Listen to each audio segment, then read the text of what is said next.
Morning.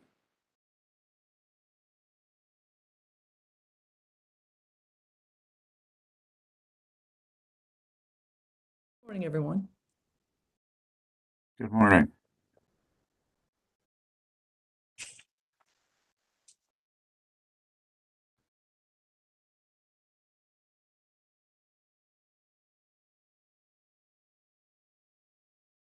How are you, Julie?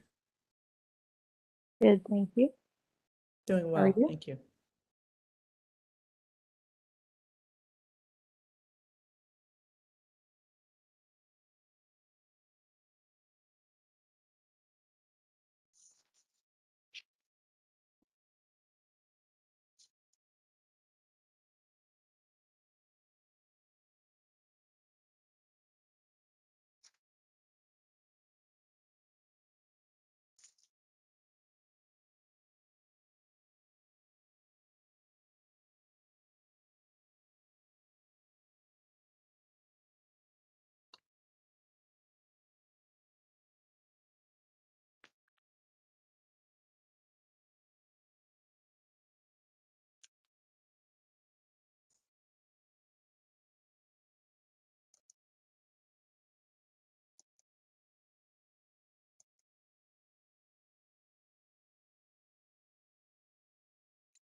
Julie, we have a quorum. You might want to give a couple more minutes for everyone else to join. All right. Is the applicant here? Because we're starting with public hearing, correct? Yes, we start with the public hearing. And then we will read the preamble and then call the regular meeting to order.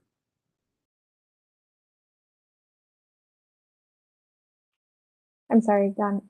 Repeat that one. Last time I had some distraction in my background. Well, let me take back what I just said. I think you should, when you're ready, you should read the preamble. Then we go directly into the public hearing.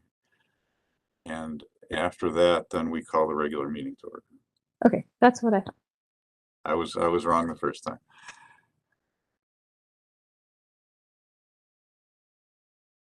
So you feel we should give a few more minutes or shall we move forward?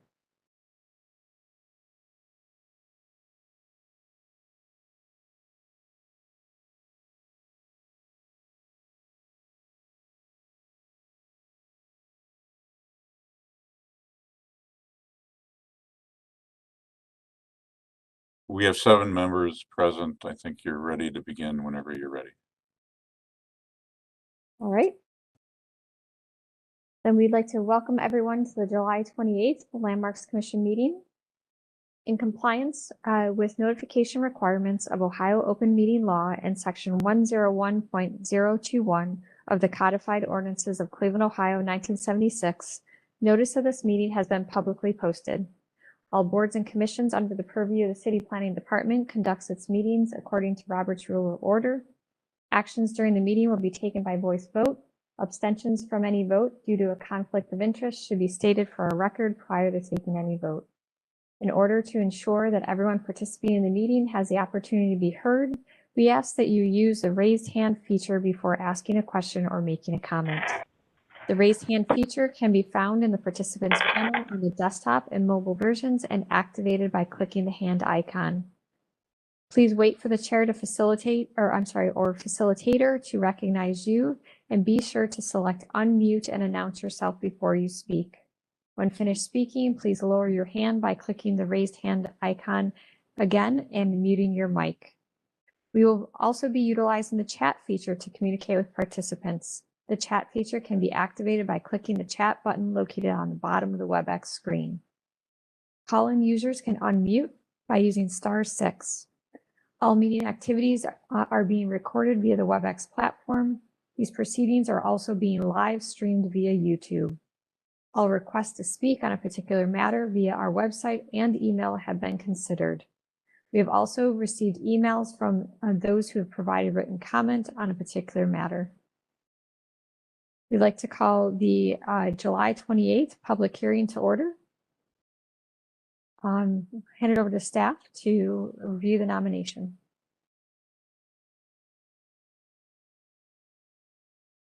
Thank you, Madam Chair. Just a quick announcement about the YouTube feed. Due to a technical difficulties at our end, the YouTube feed today is under the Board of Zoning Appeals meeting for August 1st. So if anyone's looking for that live feed, that is the place to search for it. We apologize for any confusion. Today's Landmarks Commission hearing regards the Cleveland Landmark nomination of the Romanian Baptist Church. The church was nominated by the commission on May 26th of 2022. The owner has been notified. He is unable to attend today's meeting. And I will turn it over to Carl Brunges of our staff to just summarize the nomination. Thank you. It's located off of Detroit Avenue, West 57th Street, in the Detroit Shoreway area. We spoke at length a little bit about the history of Romania and immigration to the United States and how things came to be as they are today. This was an area of Romanian immigration in a community here. So there are other buildings in this area as well. We talked about migration and how they came over. There are other Romanian organizations and buildings still in this area, so this is a concentration that there may be future nominations in what was called Little Romania in this area. It's organized in 1910. It's one of the earliest churches of this denomination in the United States. The first one was in Cincinnati. And we talked about their organization and how they grew over the years.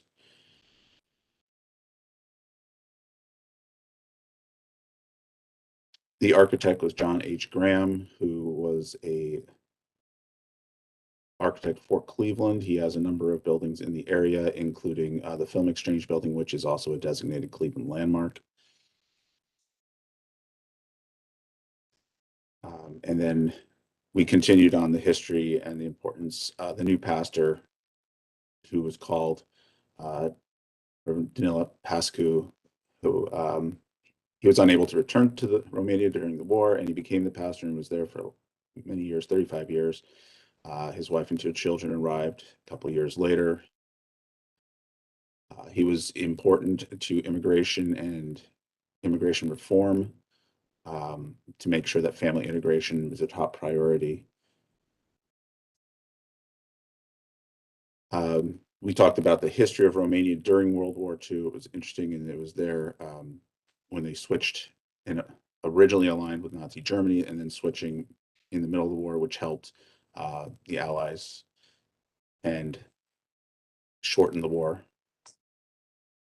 King Michael was deposed by the communist government, but in 1948 he visited here, and he visited this church, and it was he signed their Bible as a sign to reduce religious persecution in Romania should he ever come back to power.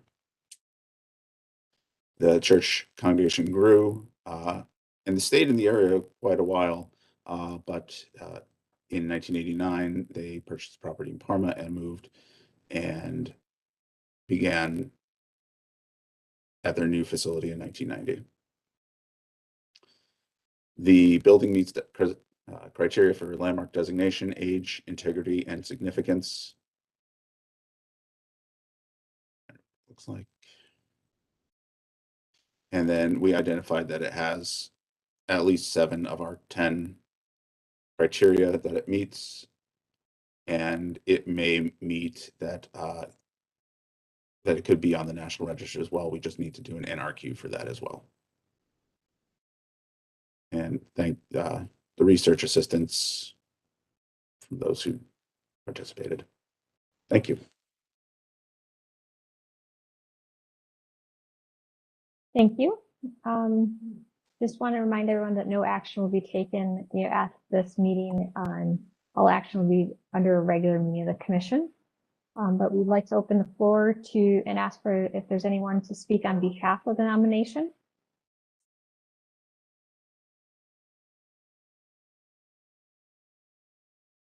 Hello, my name is David Jerka, and I'm happy to speak on behalf of the nomination. I'm a resident of the Detroit Shoreway neighborhood, but I was also a member of this church. I'm a Romanian American. So back when I was born, 1980, is when I first started attending the church, and that was until our congregation moved in '89, at which point the community moved to a new church in Parma and is currently located in Seven Hills.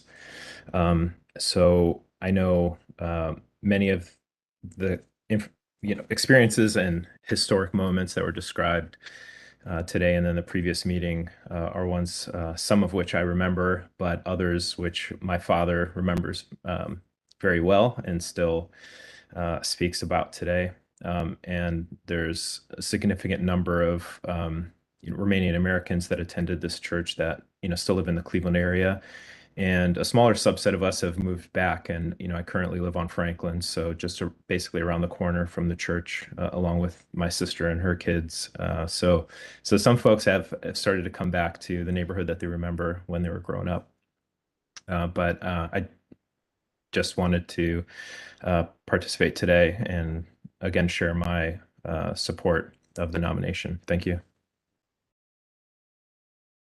Thank you. Is there anyone else who'd like to speak on behalf of the nomination? In favor of the nomination, I should say. Ms. Lazar? Hello, good morning. Thank you.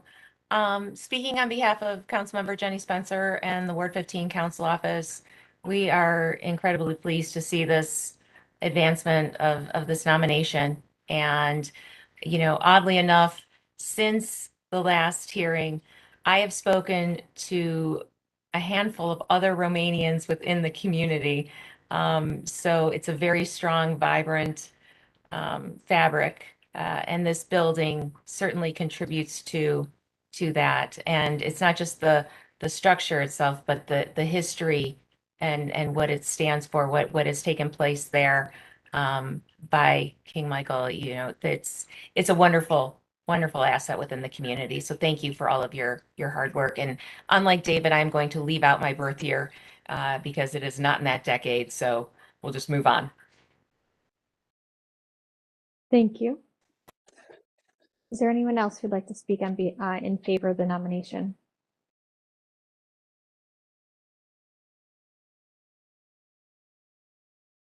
All right. Then we'd like to open up the floor for public testimony for anyone who is opposed to the nomination.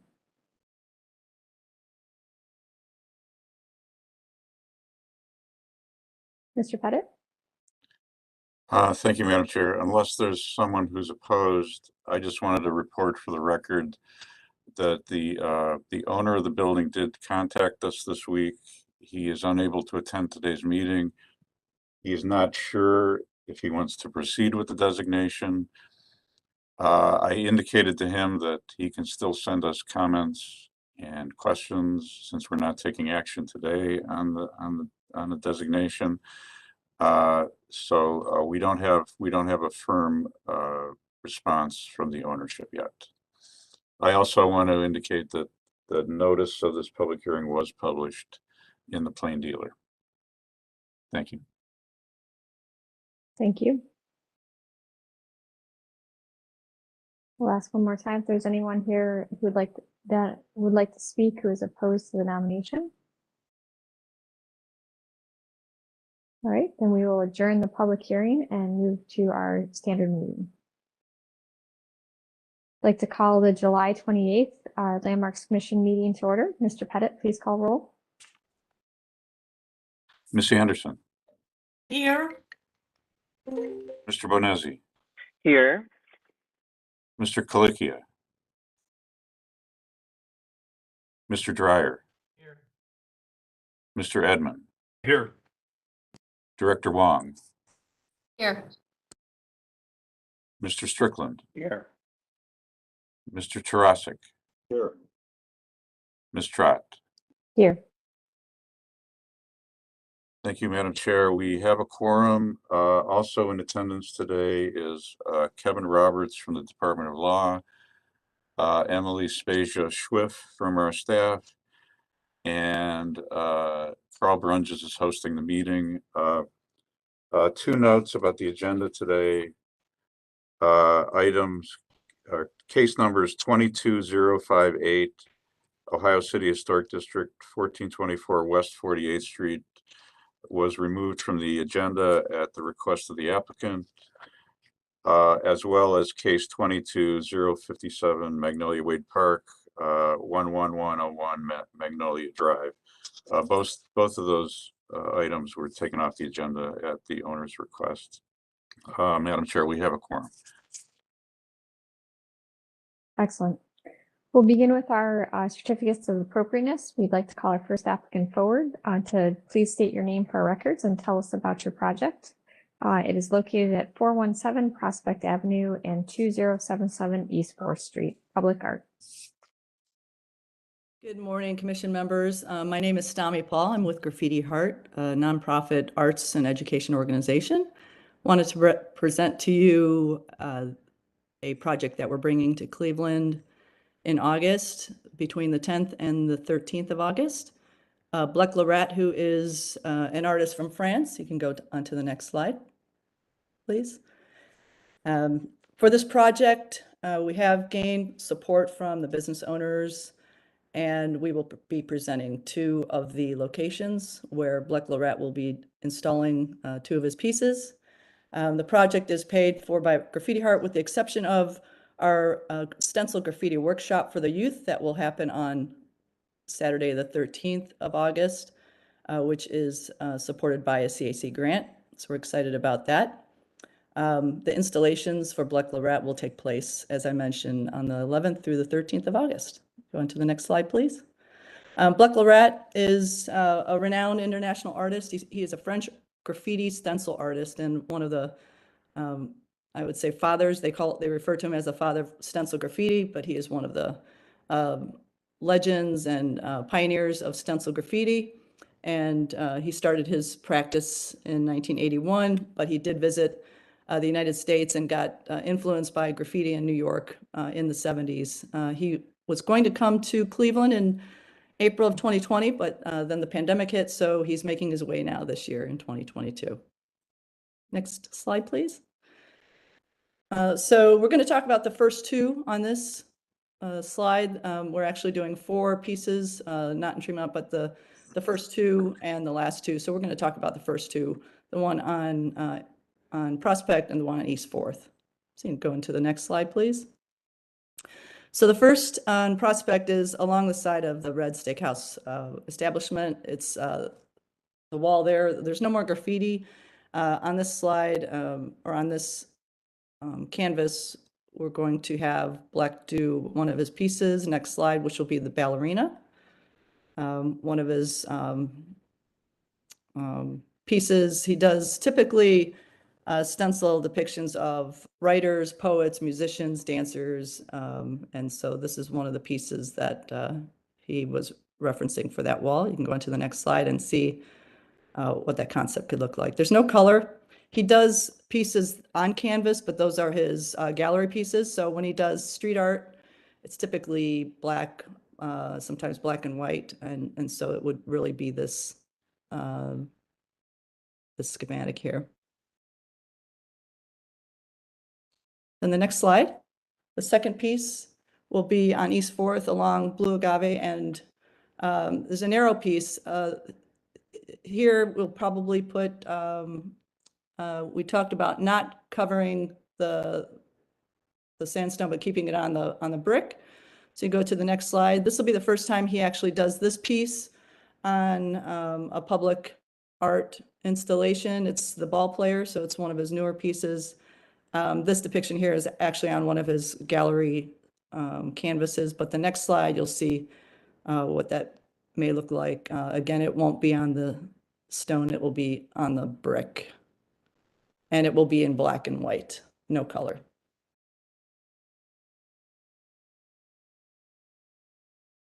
And that ends this presentation. Take any questions that you may have. All right, thank you for the presentation. We'll begin with hearing feedback from the local committee. Good morning. Thank you, Madam Chair. Tom Storinsky from Historic Downtown Cleveland Design Review Committee. We're ecstatic to be working with STAMI again, bringing more artwork to downtown and bringing a little bit of joy as well. The committee approved both of these locations, and we also worked with the property owners to get approval for these.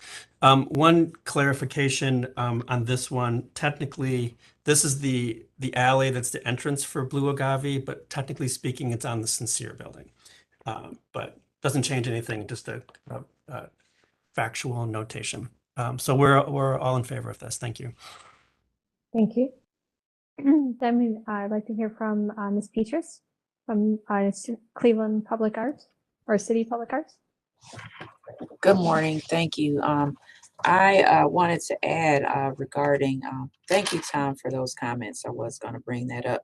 Also in that discussion with the historic downtown design review, there was a question about if there would be any type of identification panel or plaque to identify the art and artist, and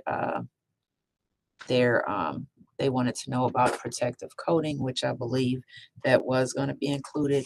And also, especially regarding the first wall at on Prospect, it's going to be a great graffiti deterrent. So I did want to add also that Black Larat was said to be the inspiration for Banksy, but Banksy's anonymous. Maybe he is Banksy. I don't know. Things that make you go, But I just wanted to add that in. I think this is a great project, and I'm in support. Thank you. Thank you. We'll then open up the floor to the commission for questions or comments. Mr. Trosik. Thank you, Madam Chair. Stami, can I ask you a question? Was it your group that presented the artwork that went on the outside of Johnny's? That Yes, typewriter? the Wordsmith tour last year. Yeah. Was that your group? Yes. Okay, because I went by that last week actually, and that actually turned out fantastic. I mean, it looks great. Thank you very much. And the reason I bring that up is that if these two projects turn out as well, they're going to be a great addition to downtown. So your group did a great job on that one over on Johnny's, and I think these two are going to be a wonderful addition as well. Thank you for your comments. Appreciate that. Thank you, Mr. Trosik. Other questions or comments from the commission? Director Wong? Good morning, everyone. This is exciting. I like that they're tucked off on the side of the building for a little bit of whimsy and joy. And I think, having these significant artists like Black Larat and Wordsmith really, I think, bring a lot to the culture of downtown and to our city. So it's pretty amazing to be able to attract such, high names in this world. So thank you. I'm supportive. Thank you. Thank you. Mr. Edmond? Thank you, Madam Chair. Well, Director Wong basically said what I wanted to say, so I'll just add another endorsement to that. Thanks. Excellent. Ms. Anderson? Thank you, Madam Chair. Yeah, this seems like a wonderful addition, a very playful, fun addition, and it's very exciting to have an artist of that caliber work being displayed in Cleveland. I have a question about the wall with the ballerina. Okay, there it is. I really like that graphic. I like there's a little bit of an abstraction to it, which is really fun. The only thing is, I feel like it's almost tandem with the edges of the brick. And I don't know if it could be made like a tad smaller so that there's more brick framing around it. Visually and maybe when it's in person, it won't do that. Maybe it's the angle that is here, but that's my one comment. But again, I think it's a wonderful graphic. I have a question. Is this the first set of Black Larat's work that's being displayed in Cleveland? Yes, it is. Okay, all right, because there's a graphic in the flats. It's of a similar style, so he has imitators. It may be, there are imitators. It may be Human Race who made his way, he's from Cleveland and installed several pieces over the last few years, yeah. Okay, yeah, because you could definitely see the influence of Black Larat in his work. But yeah, this is wonderful. Appreciate that he's coming to Cleveland. Thank you very much. And noted, your comments are noted. Thank you. And I am also in support of this. I think it's a great addition to the landscape of Cleveland. I love how it's very, it's a very light touch, and very playful. I think it's going to be a great addition. I'm hearing fairly unanimous support for this installation. Would someone like to make a motion? Before you all make a motion, if I could just get the question answered about any identifying information, that would be helpful. The applicant like to respond if there'll be any identification on these to state the artist and some of the additional information related to the piece? Yes, Black, it's interesting. He doesn't sign any pieces inside, but he signs pieces externally. And I was going to work with Tom Straczynski to talk about what and how they want to do to mark these in addition to Black's signature, if at all. I think that would be great having a young adult who loves art and in other cities has looked at all of the pieces that are installed and reads the plaques. We don't look them up, but actually reads the plaques of the artist in the year it was installed, I think are great additions. I would agree. And the protective coating that was brought up also on. Yes, we Is that- typically use the UV coating to protect on our pieces. So we'll roll that, but it will probably be a couple weeks after the install, just so that it cures somewhat on the brick. Excellent. Speeches, did that answer your questions? Yes, it did. Thank you. Thank you. With that being, those questions being answered, would someone like to put forward a motion? Mr. Strickland? Thank you, Madam Chair. I'll add my endorsement to this installation. I think it'll be a wonderful addition to both these walls. So I move to approve the mural installation as presented.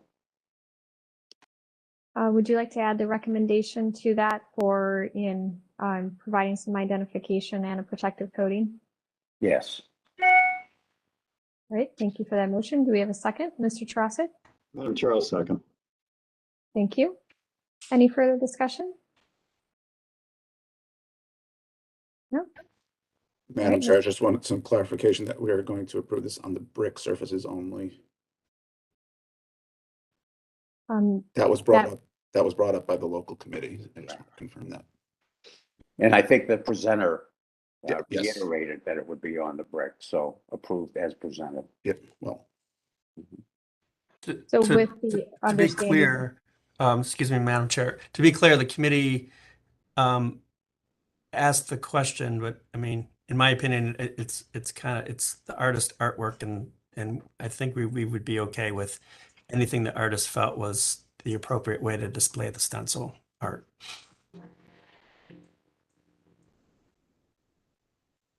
All right, so then, Mr. Strickland, do you want to add the contingent on being on the brick only or as presented? For the stencil to be exclusively applied to the brick surface. And the consideration of reducing the size of the ballerinas to create more of a brick border around the installation. Mr. Tarasik, do you agree with those additions? Madam Chair, yes, I do. All right. Mr. Brenges, anything else? Any other questions or comments? No, thank you. All right. Mr. Pettit, please call roll and announce the results. Anderson, Yes. Bonezzi, Yes. Dreyer, Yes. Edmund, Yes. Wong,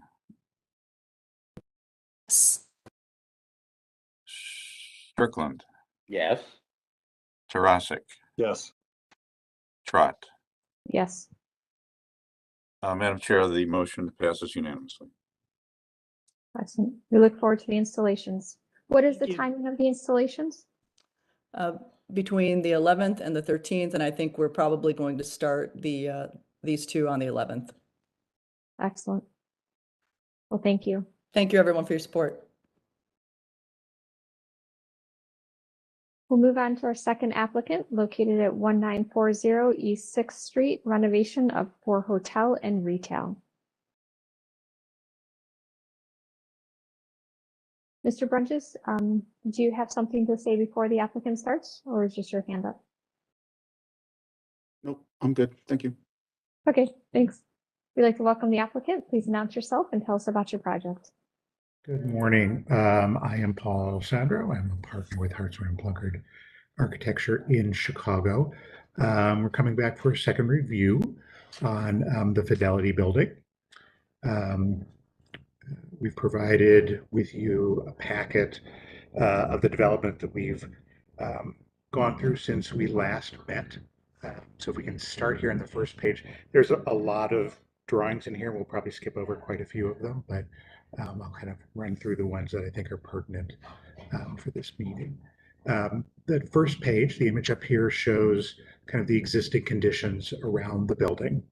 Our intent, as an aside here, is to restore the front of the building. To that end, we've had our his preservation engineer dropping the building, checking the facade for where we have to do repairs. Those will all be done with the stone. We are replacing the storefront.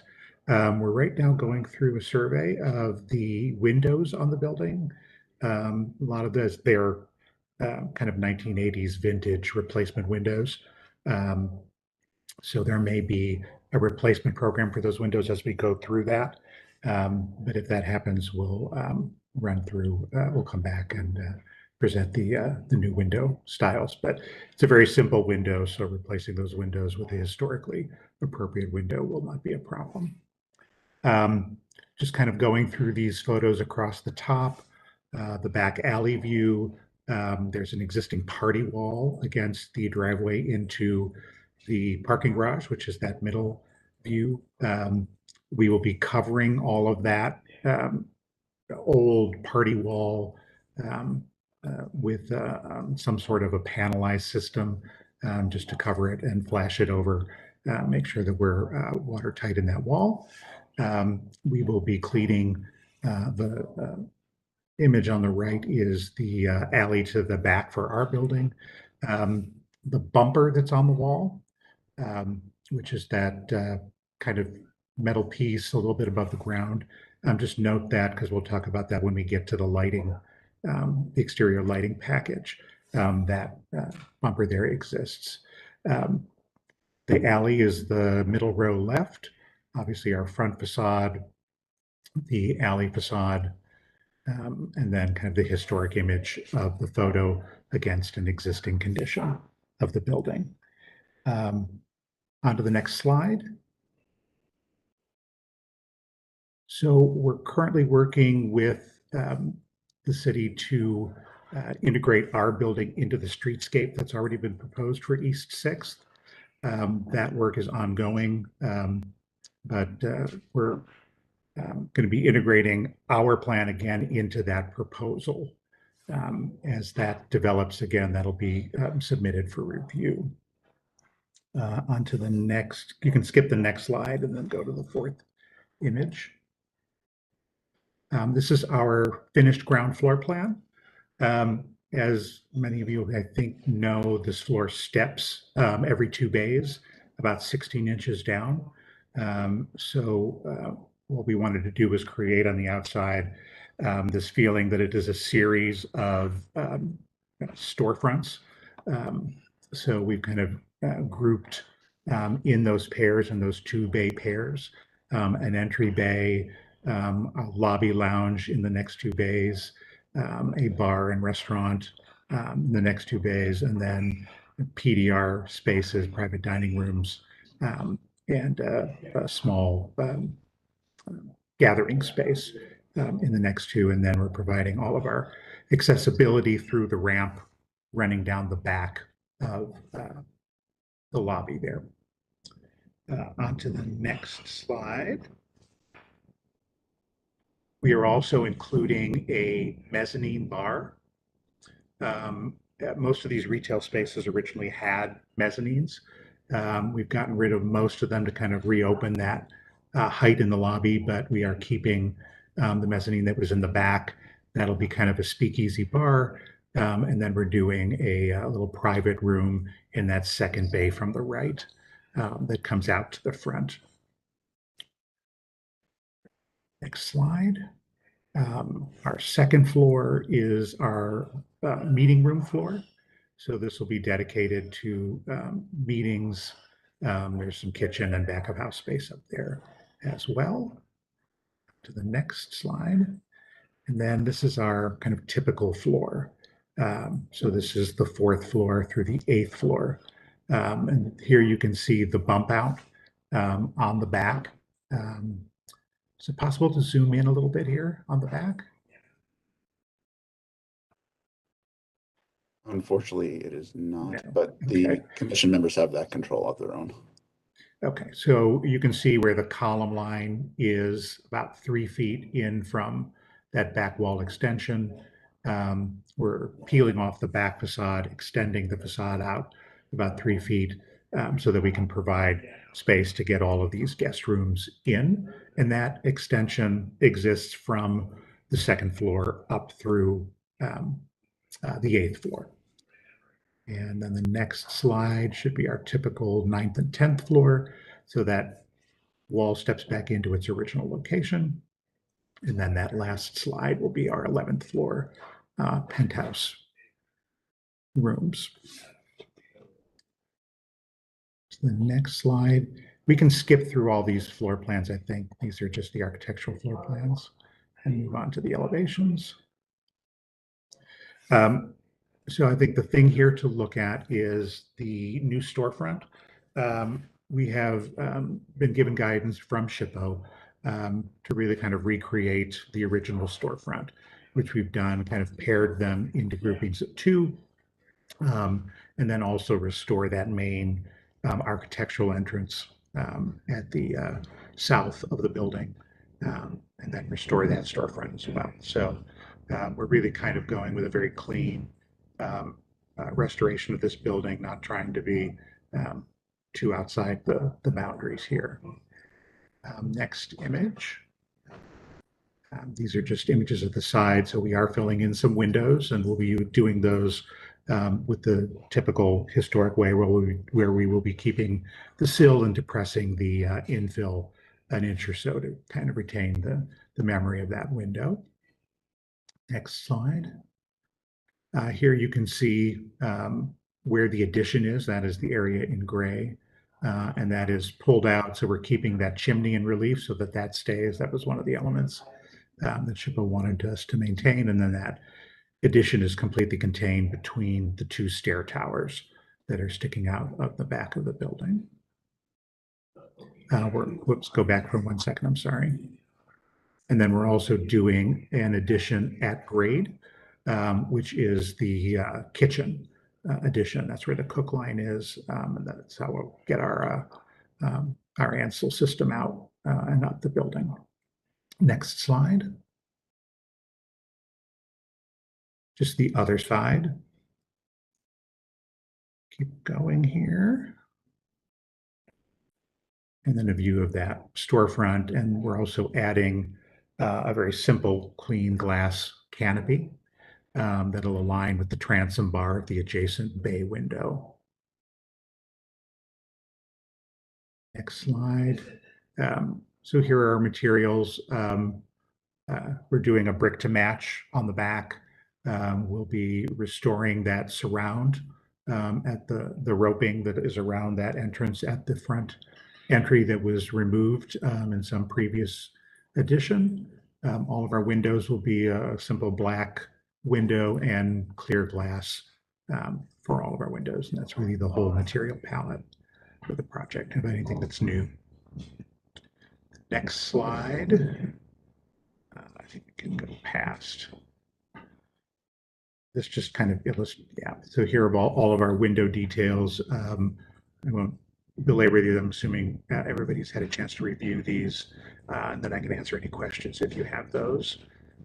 Details of our storefront.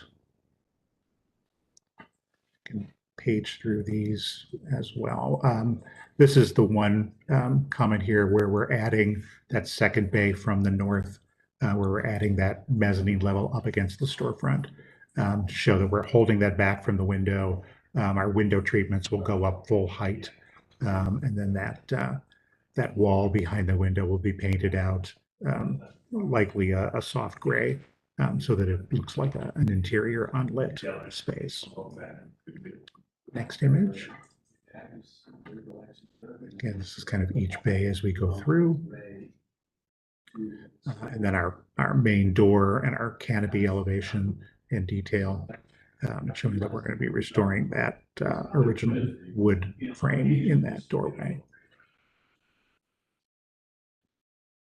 And then the last piece here is our facade lighting. So we're lighting the building from the ground. So we'll be lighting up the pilasters from the ground. We're lighting the chimney at the top of the building. Crash bar that I talked about on the alley. So that's image number 3. There's 2 north facades. Obviously, the one number 3 is the north facade. The number 4 is actually the west facade. But we'll be lighting down from that crash bar to create some light on that alley because we are using the rear stair entrance as a back alley entrance to that speakeasy that's at the mezzanine. So we'll be lighting that area as well. And then providing some additional lighting at the cornice lines of the building, right below 11 and right above the 2nd floor. The following sheets after that are all of the light fixtures. And then they're notated as to where they're going.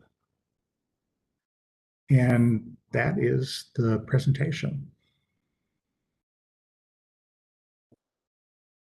Thank you for the presentation. We'll begin with hearing feedback from the local design review committee. Thank you, Madam Chair. This was reviewed by the Downtown Flats Design Review Committee on July 14th. It was approved with one condition. The condition was that they study the lighting in the alley to balance security and atmosphere. Otherwise, it was approved as presented. Excellent, thank you. We'll then open up the floor to the commission for questions and comments. Mr. Edmond? Thank you, Madam Chair. I have one question, which is the, you mentioned a panelized system on the south elevation. Can you tell me a little bit more about what that is exactly and maybe the extent of it? Carl, we might want to look at sheet A2.03. Yeah. The actually, can we go back to the first image first? The first slide, yeah.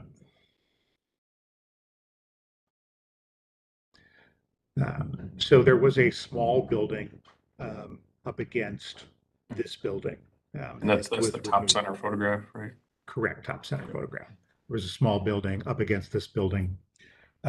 Those metal straps are there holding the old party wall. Just because, you know, we're a little bit frightened about kind of taking all that off and what will happen there.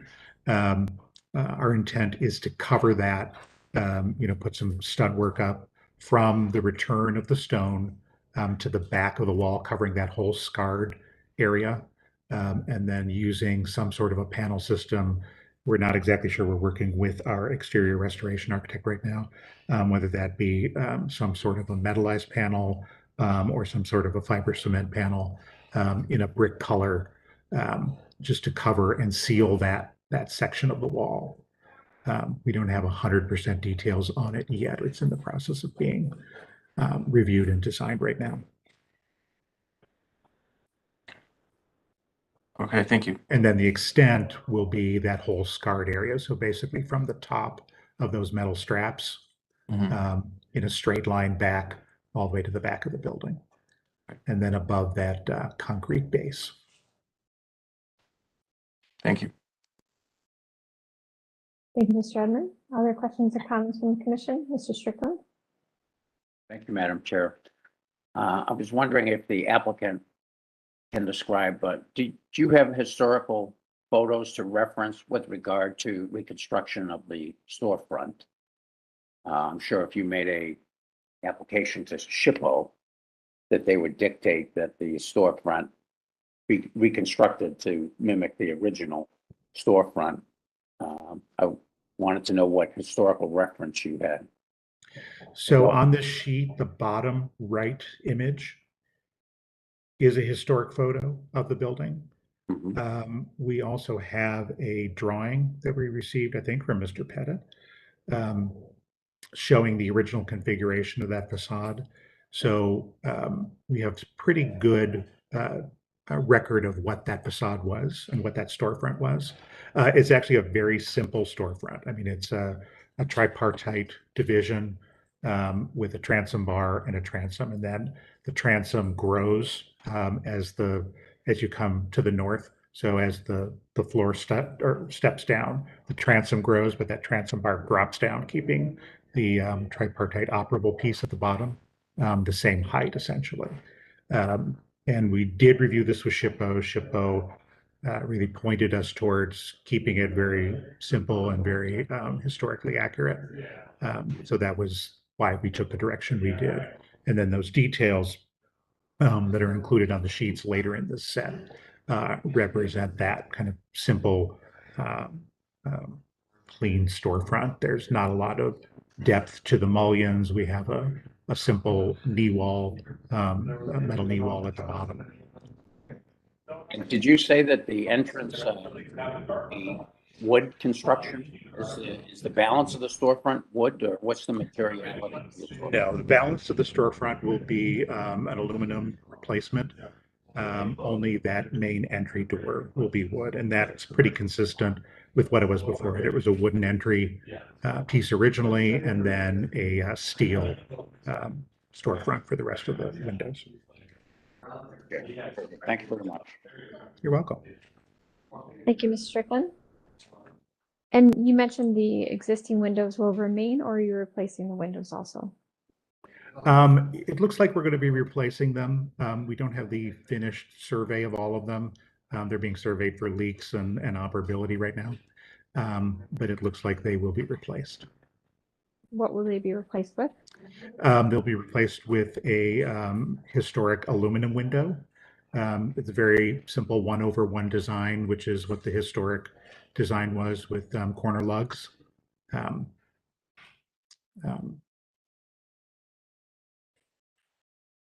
And a brick mold.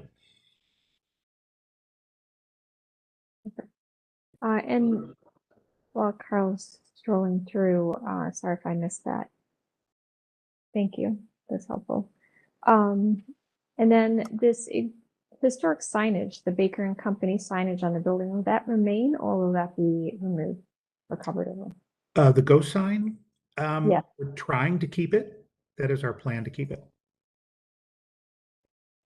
And We're I'm going to looking have to do some tuck pointing on that wall, so well, it is our intent to keep it. and then the chimney too. Yes, on the chimney too. Excellent. I think it's a very sensitive restoration, and I'm in support of it. Other questions or comments from the commission?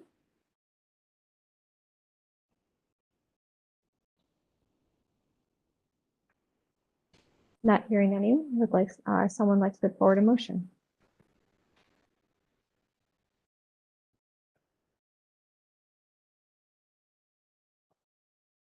Mr. Edmond?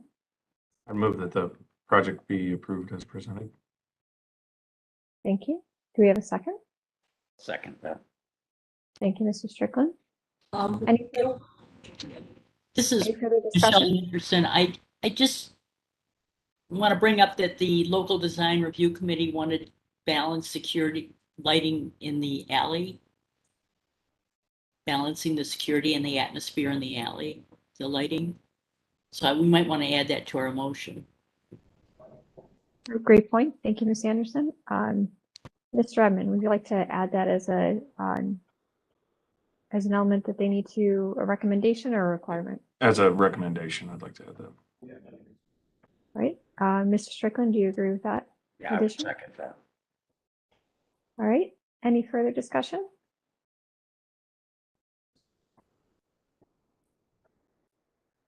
No? Mr. Pettit, please call roll and announce the results. Anderson, Yes. Venezzi, Yes. Dryer. Mr. Dryer? Yes. Thank you. Edmund, Yes. Long, Yes. Strickland, Yes. Tarasik, Yes. Trot. Yes. The motion passes unanimously. Thank you very much. Thank you. We look forward to seeing your project move forward. Great, thank you. We'll move on to our third applicant, located 1324 West Boulevard, window replacement. I'd like to welcome the applicant. Please announce yourself and tell us about your project. Hello, my name is Renee Lemaire. I am the homeowner at 1324 West Boulevard with my husband, Brent Masenko.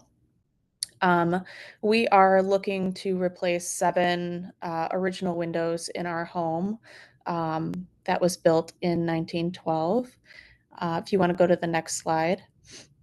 So the location of our home is on West Boulevard, just south of Baltic, but north of Detroit. We are the small craftsman that's right next to the Schweinfurth Bridge, the railroad bridge.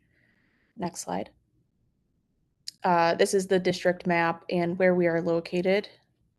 And next slide. And the same district map.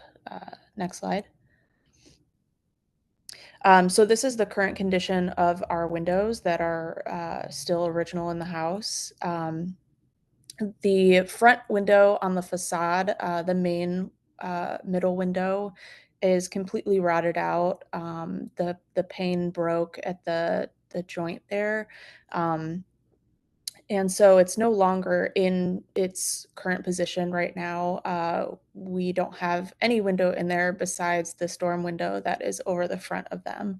And this is the same with much of the windows that are currently the condition that's currently with the original windows. If you can go to the next slide. So the original windows have, I think it's either lead or steel muntins that are holding in the window panes. They're disintegrating. The material is just crumbling out that's holding in the panes, and the muntins themselves are just disintegrating from the front as well. So the glass could just easily, it moves around. It's not being held in very securely either. So it's kind of a hazard to have no security there. Next slide. So these pictures are the conditions of our current windows from the exterior with the storm windows that are covering. I'm here now if you want me to. Yeah, my husband just joined. So I'll finish, and then Brent, if you want to add in anything that I'm missing. So the storm windows are covering much of the facade of the original windows. So you can't really see a lot of the historic character that they have currently anyways. So our proposal would be to bring that character out a little bit more and make that more forthcoming in the facade of the building. So right now, when you look at the outside, we have lead paint that's peeling off of the outside of the windows. The previous owners have painted different muntins grids on our windows. So some are mismatched, some are original wood, some are painted white. So there's, no consistency there. Next slide. And then this is another photo of the current exterior of our home. You could see the middle window is where our window is not there installed because it's damaged. And then the top sash is being held up by 2x4s so it doesn't fall.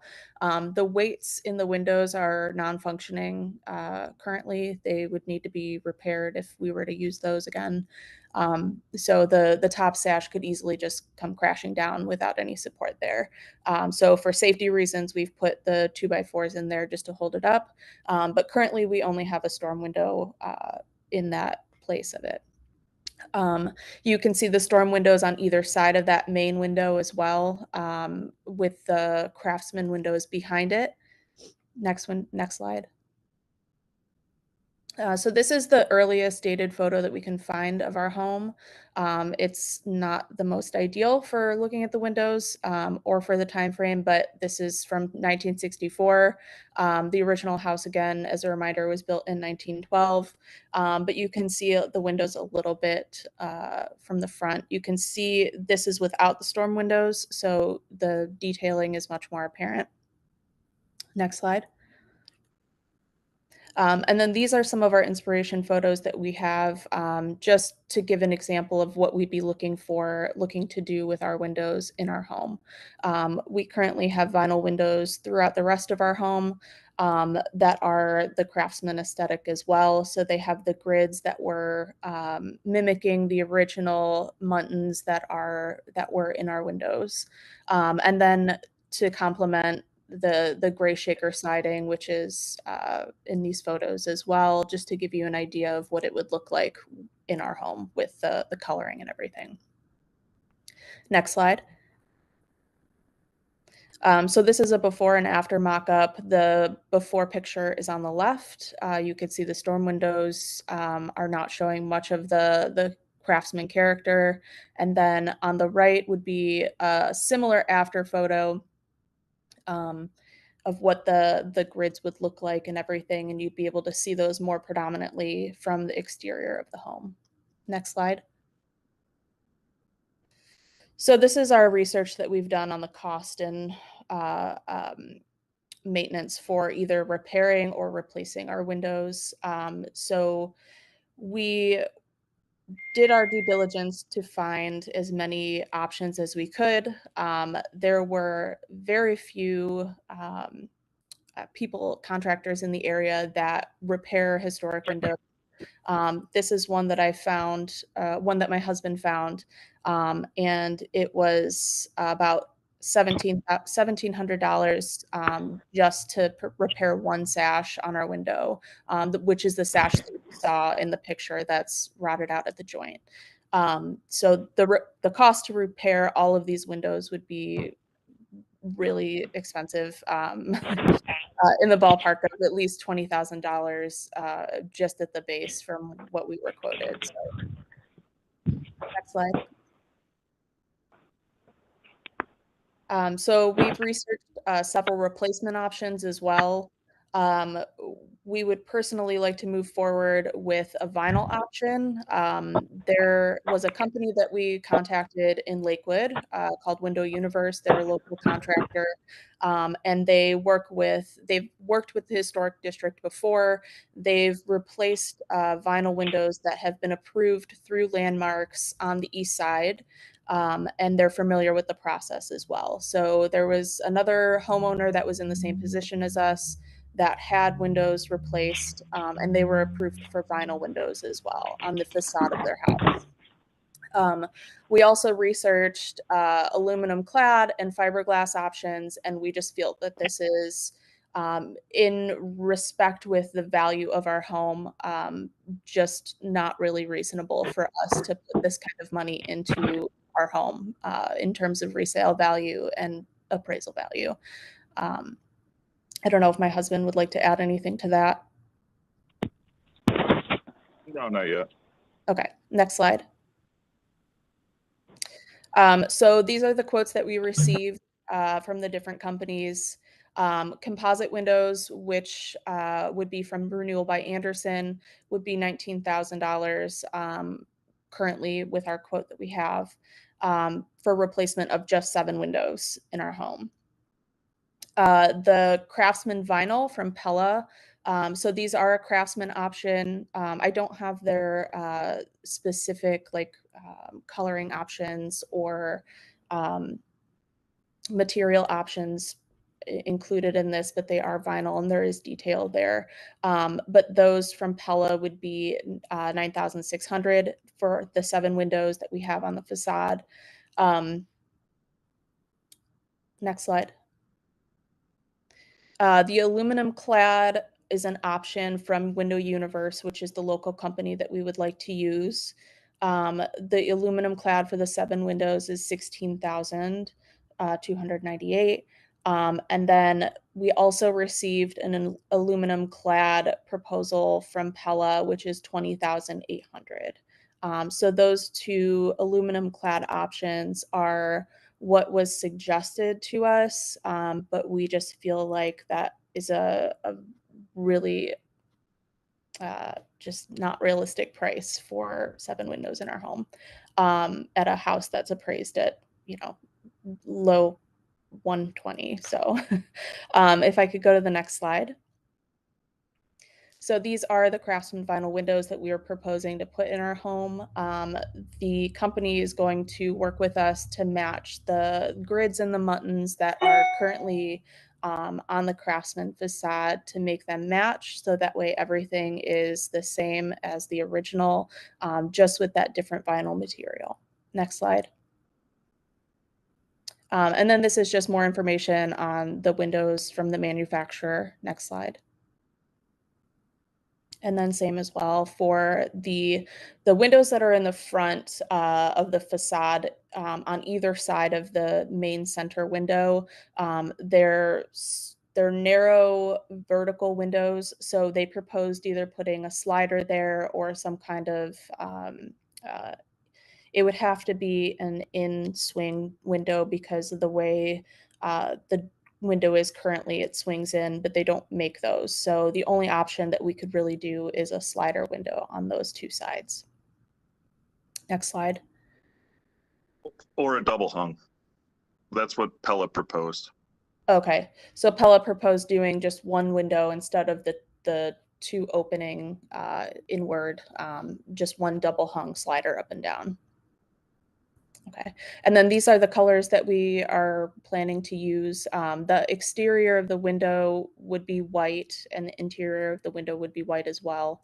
Some of the windows are currently white, and the storm windows are currently white as well. So, like I said, the Craftsman, the windows that we have right now were painted from the previous owners, and they're mismatched. So we would like to make them all match with just the white color.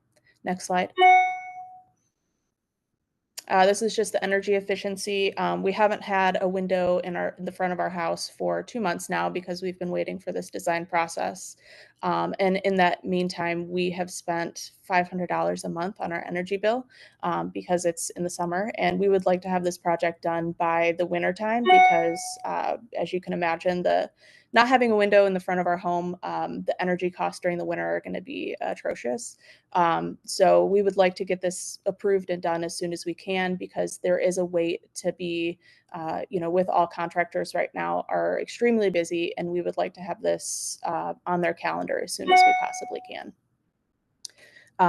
But going back to the energy efficiency, we're looking at about $1,000 in energy costs right now, just from not having this window. So it is a significant cost to us just to go through this approval. So we just also wanted to make sure that was aware that this is a financial burden for us as well to be a part of this process. So next slide. So in conclusion, we would like to move forward with the vinyl options that we proposed. I don't know if my husband has anything to add.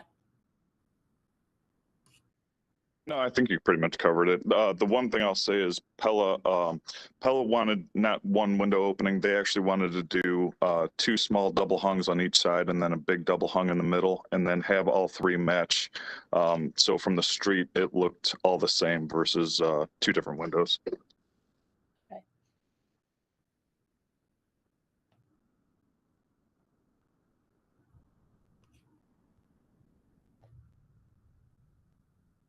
You're muted, Julie. Thank you. I just said thank you for the presentation. I just want to confirm you are complete before I move on. Yes, thank you. Excellent. Thank you. Thank you for the thorough presentation. We'll begin with feedback from the local design review committee. Thank you, Madam Chair. This was reviewed by the Clifton West Design Review Committee on July 13th. The committee felt that the vinyl replacement windows on the front were not appropriate, that the grids should be exterior applied, and that the vinyl replacement would be allowable on the side of the house. They looked at this on a case-by-case basis, as we do all projects. There was a long discussion and tried to compromise, but in the end, the motion to recommend the denial of a certificate of appropriateness for the replacement windows as presented. Thank you. Thank you for that summary. We'll now open the floor for questions and comments from the commission.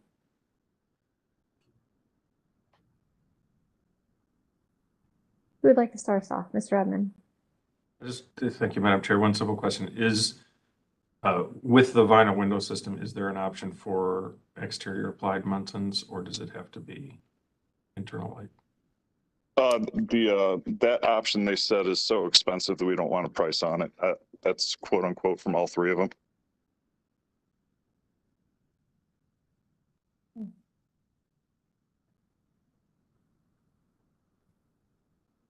Any additional questions, Mr. Edmond? Sorry, no, just wanted that clarification. Thank you. All right, thank you. Mr. Strickland? Thank you, Madam Chair. Well, I understand the applicant's plight, but as Carl mentioned, we take each applicant on a case-by-case basis, and I would agree with the recommendation from the Design Review Committee that the windows at the front of the house should be aluminum clad wood windows with surface applied muttons to match the original character of the house. And then I think it would be appropriate to approve the vinyl windows on the side of the house. Thank you. Thank you, Mr. Strickland. Ms. Anderson? Thank you, Madam Chair. I understand everybody, definitely has a budget. There's only so much you can spend on these things. But I want to point out that the house is probably worth a lot more than the 121 that you paid for it, 2014. So there's equity there,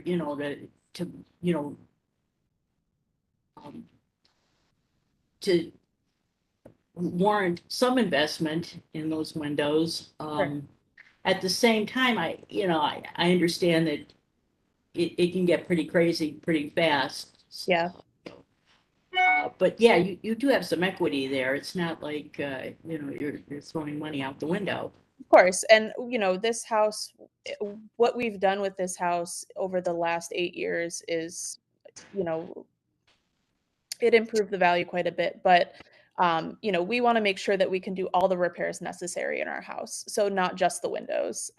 We don't want to be limited to one project for suitable living conditions. That's all. Yeah, it's just, it is worth more than the 120 that you quoted. Sure, yeah. Can I respond to the equity real quick?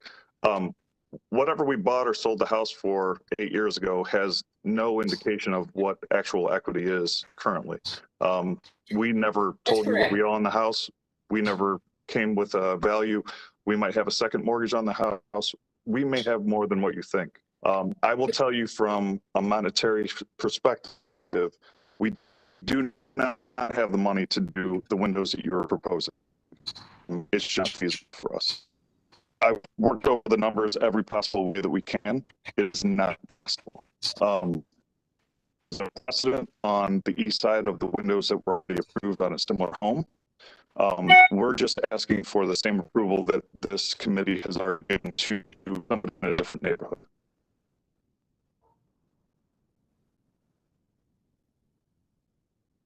Yeah, thank you. I appreciate your comments. Thank you, Ms. Anderson. Mr. Edmond? Thank you. So the mutton pattern shown on the right here is essentially what you're proposing, correct? Correct, yeah. You can see on the front window to the right would be the cottage style muntins that we would be looking at. The left window, the actual frame of the window is sitting propped up against there, so it actually looks like a small line on the bottom, but that won't be there. It'll look like the one on the right. Okay. So I might suggest a different. When you're pattern. looking at that picture right there, I'm sorry? I just wanted to interject with one thing that I don't know if she said. Yeah, while you're looking at that picture, the downside corner, it inhibits from windows made that go out. Our windows currently come in and do not. Brent, I'm sorry, but Brent, I'm sorry, but you're just breaking up so much. I can't understand. Yeah, I can explain what Brent's trying to say. There's a downspout in front of that window that you could see next to the front porch. Mhm. So the only option that we would have for the swinging windows would be for them to swing out. That's the only option that they make for all the companies that we've talked to, and that wouldn't be an option for us because it would hit that downspout. The downspout would be preventing that from opening. So the only option would be to have it swing in, which is how they are now, but they don't make that. It's not an option for us to get. So. So so these are double hung. They could be either sliders, or double hung. So let me suggest, so let's say within the context of the window system that you're looking at, Mhm.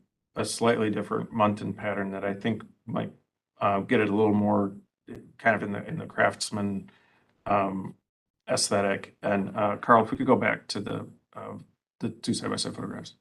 Thank you. If all three of those divisions of the tripartite window were double hung, and if you had the divided light in all three of those only on the upper sash, I think that would, and I don't know what the other panel members think, commission members think, but I think that would have a little bit more craftsman feel to me. And I don't know if it's, maybe it's, so you've got 4 on the side ones, and maybe it's 6 lights on the middle one or something like that. I think that might, to me, that would help the overall composition of the window. This is actually just a complete recreation of the Muntins that are already in there currently. So we are just exactly copying, swapping out old for new. So this is the exact placement that the Muntins are currently. And those are the metal ones that you showed they're deteriorating. Correct. And Yes. those are original. Yes, correct. Those are original from 1912 to the house. Okay. So if I could interject on that too, the Pella quote is actually that it's 3 double hungs that match all across. Pella is more expensive than the $6,000 quote that we got. I think they're like 8 or 9. I would say if we're working towards an absolute max budget, we may be able to swing the Pellas. If that appeases you and us, I will do my best to spend the extra $3,000, get the Pellas, and have them in their layout, which I believe we submitted. Yeah, it was in the quote. Yeah, I'm just trying to find some common ground that might help. But so that was just one suggestion. Sure. I don't know what the other commission members think. Would you suggest that we restructure those Muntins then, in opposed to what they currently are then?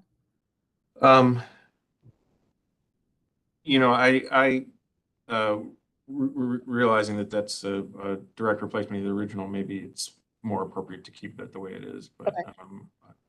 I'll throw it over to the other commission members to see their thoughts. Thank you. So I think this is always where we end up with windows. It's very difficult, discussion because per the district, we're supposed to have historic materials within for all front elevations at minimum, if not the entire house, depending on the locations.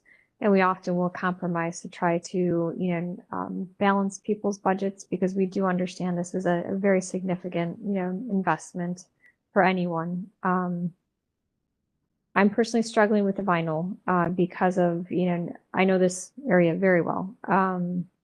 And your house is beautiful. But I am leaning towards, the requirement for aluminum clad wood on the front of the house because it is a requirement for the entire area, and compromising in vinyl on the sides, would be appropriate there, so that you can match the windows for the remaining portions of, your house. As regarding the pattern, I guess I lean towards matching what was existing versus changing it, because we do have record if it was the existing windows that are still in place, that I wouldn't be in favor of matching what is currently there, but with exterior buttons so that, your goals are perfect, that you want to bring back the character of the house because, you don't get to appreciate the beauty that you have, with these windows currently because of the condition and the storms that, just hide, what you ultimately do have behind that. But that's my personal position on this one. If you don't mind, could I ask what the preference over the aluminum clad for the vinyl, why there is such a significant preference for that in the historic district if neither one of those materials are original to what was made in 1912? Well, usually the aluminum clad will have the wood on the interior so that the interior would maintain that aesthetic of, wood. And in vinyl, it's often more the long-term, not just the short-term investment of, vinyl has gone a long way, but it doesn't stand the test of time and with water retention and so forth that a wood window or an aluminum window has.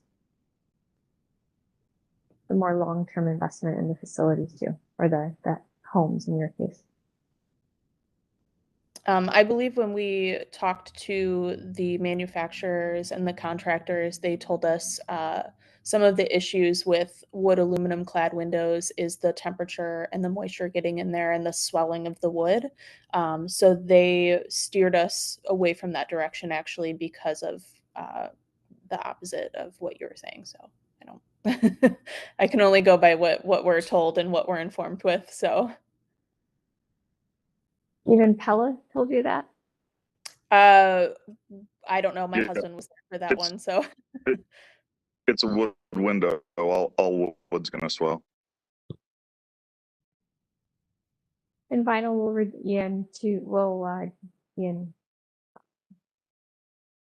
it will also become, not as stable, as time passes. So I think with every material there are, pros and cons. Yeah. But for historic districts, we typically, because we do take it a case by case, each area of the city is so different that we do have to look at it on its merit of the location and the house itself. That's usually how we have to decide and that's how we make our decisions. Of course, understood. I would add that is literally the definition of discrimination. If you already approved it on the east side, there's a precedent there. You're obligated to do it for us.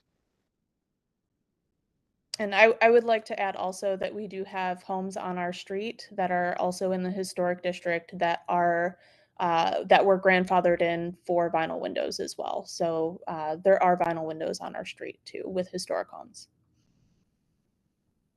Many of those people have not come through the right process. I will state that. So although they may be there, you cannot deny that. Many of them were not done through the right process. I'll let our representative from the law department, but Mr. Roberts, respond on anything about your previous comment. Thank you, Madam Chair. I think I'll refrain from passing any opinion on a public forum or express any legal opinion to an applicant at this time. Well, we do understand your situation, but we do have to uphold our requirements here. So I will continue with the discussion of any questions or comments from the commission regarding this application. Ms. Anderson, I'm sorry, I overlooked your hand earlier. Thank you, Madam Chair. I'm just going to throw out a suggestion. Part of the objection to vinyl windows is, they're usually these bright white frames that,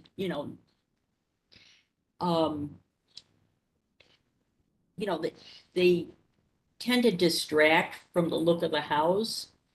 And a lot of these homes originally, the window frames were painted dark green or they were painted black. I'm wondering if it's possible to compromise by using, a different color other than, bright titanium white or whatever these windows usually Sure. distinguish. One of the So, slides that we included had color options, so I don't know if there's a color option in there that you would prefer. yeah, obviously the rest of the commission have to go along with this, but I just wanted to throw that out as, something we could discuss. Yeah, and I'm not a historian or an architect, so I don't know what would be most appropriate for a craftsman look. Based on what I've researched from craftsman homes, this is how they look. So I'm open to suggestions if that's an option. Well, a darker window might help it to recede, and it won't be as noticeably high on vinyl as a white vinyl window. So that's my suggestion. Thank you. Mr. Strickland? Thank you, Madam Chair. So my experience with vinyl windows is the darker the color, the more they're susceptible to heat gain, and they actually distort much more quickly the darker the color. So white,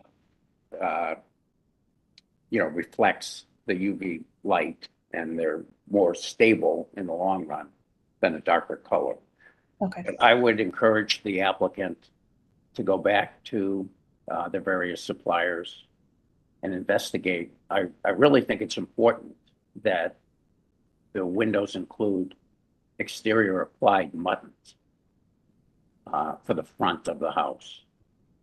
So I would like to see those options that include exterior applied muttons. And if that can be supplied through various different materials, I would be open to consider that. As a second design review process? Yes, and the quicker you can do that, the quicker we can get it on the agenda for our review. Yeah, that's definitely one of our concerns is, like we mentioned, the energy costs right now with not having a window there is excruciating. So the quicker we can get this done as well is better for us.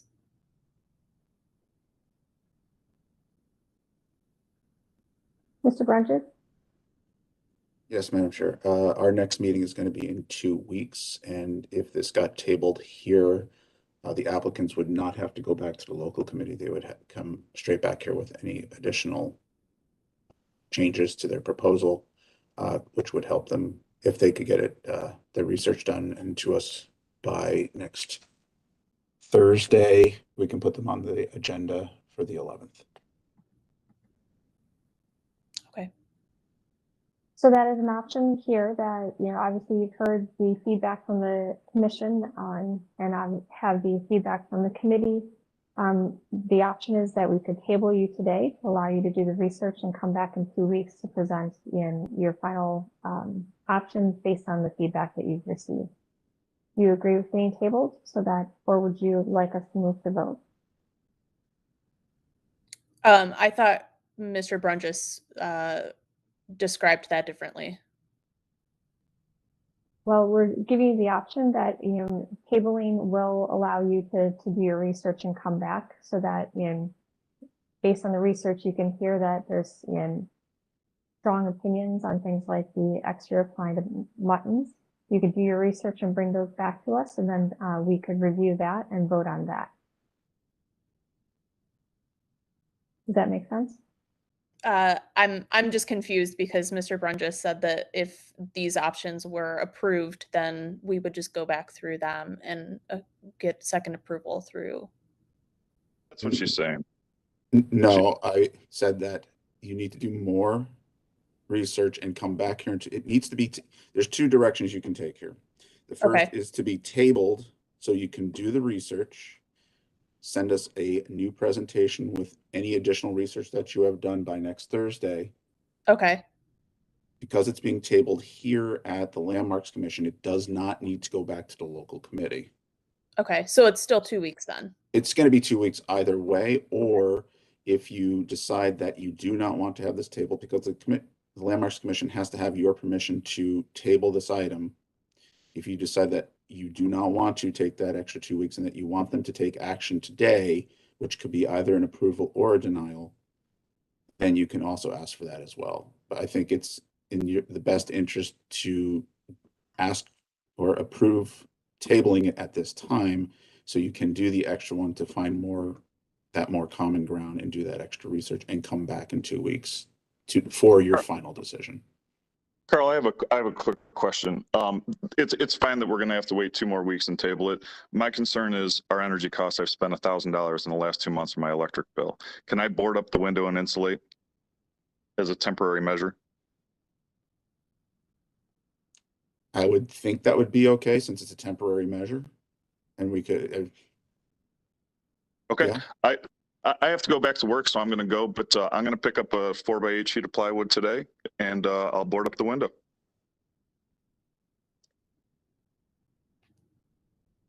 I think we would like your permission to table, because so that we can't. Sure. And just to confirm, the other research options that you would like us to do, what were those? The muntins on the exterior, anything else that we need to research?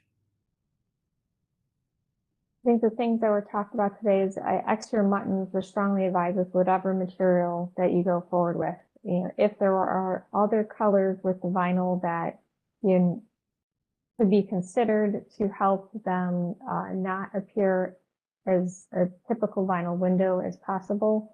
And then, obviously, there's also the feeling that aluminum clad wood windows would be more appropriate on the front elevation only. And vinyl could be used on the sides and those would also have the extra applied buttons. Okay, and then also just to clarify, the one slide that I did have in this presentation gave other options that were available to us for vinyl. So that should already take care of what was being asked. I think we'd want to see what your selection is. That's typically, we want to make sure that we understand the color. We don't want to think it's cream and you go with dark green. Sure, That's a very different look. If there's a suggestion that you guys are going with, I don't want to just be shooting in the dark here. I would like guidance on what would be appropriate. I think Mr. Strickland also did bring up that, with vinyl, we'd recommend talking to the manufacturer because sometimes the darker colors are less stable and do deteriorate quicker than the lighter ones. So that, that might help guide. But for the type of house you have, it typically would be a darker window. And that's where things like aluminum clad could give you the historic, the original historic look of the craftsman style, and meet that darker color also. Okay, noted. Yeah, we can move to table. All right, thank you for your permission. Do we have a motion to table? Mr. Edmund? I move to table. Thank you. Do we have a second? This is Miss Anderson. I'll second. Thank you, Ms. Anderson. Any further discussion? All right, Mr. Pettit, please call roll and announce the results. Thank you, Madam Chair. Ms. Anderson? Yes. Mr. Bonezzi? Yes. Mr. Dreyer? Yes. Mr. Edmund? Yes. Mr. Strickland? Yes. Mr. Tarasik? Yes. Ms. Trott? Yes. Madam Chair, the motion to table passes unanimously. Okay. We look forward to seeing you back in 2 weeks. Thanks. Thank you. That concludes our certificates of appropriateness. We'll move on to our concept plan review. We'll begin with 3401 Clinton Avenue. Renovations.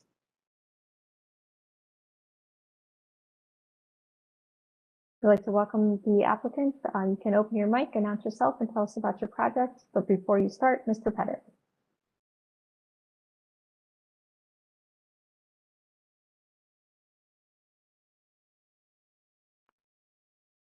Don, you're on mute. There you go. Sorry for being muted.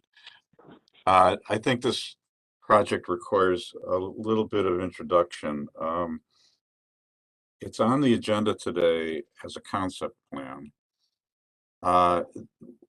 There's been some misunderstanding between staff and the architect. Unfortunately, the architect is not here today to present it.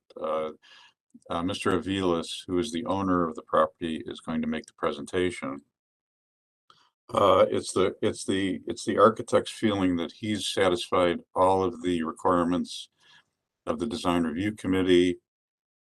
We put it on as a concept because the only action that the committee has taken is to approve the siding material and the treatment of the siding. The last motion was to come back with final details. So that's why it's on today as a concept plan. I do think it's unfortunate that the architect has chosen not to be here today. I know we're all busy, we all have jobs, but I think it would have helped their case a lot. I have reviewed the drawings, and the commission has seen them also in advance. It's a very complete approach to this house. Just to give you some more background, a couple of years ago, there were issues with the front porch. The house had a full front porch, which was in the colonial revival style. That porch was removed about a year ago with our approval. It was our feeling that the direction of the house should go back to a traditional Italianate look. We have definitely been moving in that direction with the current architect. But we seem to have this procedural impasse. What I told the architect was that it will be up to the commission to decide if this should be reviewed as a concept plan today, or if it should be moved to a certificate of appropriateness. So I will leave it to your discretion if we'd like Mr. Avilas to present and then make a decision, or if you have any other feelings about how to proceed with this. All right, thank you for that introduction. We'll then open the floor to the owner if you'd like to tell us about your project.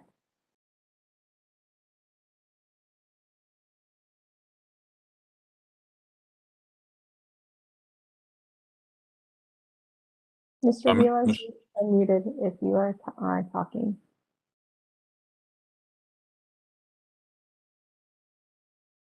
Can you hear me? Yes, we can hear you now. Okay, it's kind of weird because you guys can hear me through my iPad, but I'm using my phone to hear you guys. So as long as that works, let's stick with it. Okay. Yeah, unfortunately, Keith, the architect, is at a job site in Columbus right now, and that's why he could not be here with us. So I'm going to do my best, just basically to introduce myself and what we have going here, and hopefully at the end of it, maybe we can get approval or more recommendations from you guys, whatever whatever you guys feel. First of all, I know there's a lot of investors in that area, a lot of big investors. I'm not one of those guys. I love the area. I grew up in the area. I grew up on West 29th off of Lorraine there. My family still lives there. And I just thought it was a great house. We love the house. And we actually would consider moving into the house. When we first bought it, we were told that the back parcel was available, for purchase. So we thought, okay, that's great. After talking to that owner, he, pretty much shut that down for now. So we're going to move forward with the house. We wanted to do everything the right way. I really, to be honest with you, did not realize all the steps and how involved this was going to be. But, you know, we're here. We're going to try to move forward with this. I hired an architect. We went through all the committees. We went through the Franklin, the block club there, the Ohio City Review Board, and now we're in front of you guys. And from what I understand with those committees, you know, we got basically everything approved to the point where we were with the siding. And the one thing that they did tell us in our last meeting was to come back for. We were debating on whether to remove the asbestos or not. Well, that's been done. The asbestos is gone. You know, there was an expense that I wasn't expecting, but I said it's better to just do it, and you know, it's going to be better for the house, better for everybody involved. So that's what we did, and I think that was our only hangup. I think that was the only thing that when they told us to come back, it was to see. We were going to explore the options because I didn't know what the cost was going to be, so we were going to explore the options and then go from there. But after looking at it, I just said, let's just do it. That's kind of what everybody wanted anyway. So we did. With that being said, yeah, let's go through the slides. And again, I'm not the architect, you know, so any architectural questions, you know, we'll try to get Keith, or I'll, you know, if I can reach him. I know he's at a job site, I think in Columbus or Cincinnati. But slides, the first couple of slides, where are we at here? Yeah, that's what the house. Okay, yeah, you can go ahead. I guess that's what the old proposed, the previous owner had proposed, and that was shot down. You can go ahead and switch the slide, please. When we purchased this on the left, that's what we had. We asked if it was okay to put the steps in there for the contractors to get in and out of there. So that's the temporary steps that we have. We removed the old existing porch there and the pillars. Next slide, please. And then these are just some of the things that were, you know, that we were addressing, you know, and for that last windows, so important. We have the wood windows that were already approved, and they were done by the previous owner. A lot of this stuff was done by the previous owner and approved, and then some of the stuff we've already done. So you can go ahead to the next slide, please. That's just the layout of the interior, just kind of the way it is. We're not doing anything to the interior. We're just moving forward. This is the existing layout, and that's the way we're going to keep it. Next, please. And this is kind of what we're looking to, you know, kind of what we're looking to do here. Next. And then the next couple of slides, 7 through 12, I believe, are some of the things that we've researched that the architect has in trying to come up with ideas, you know, especially for the portico. We've done some research, and these are some of the things that, you know, my wife and I have gone, you know, through the neighborhood so many times, and you know, the architect, you know, we've put some things together here. That's through 12, I believe. Yeah, you can go ahead. All right, one more.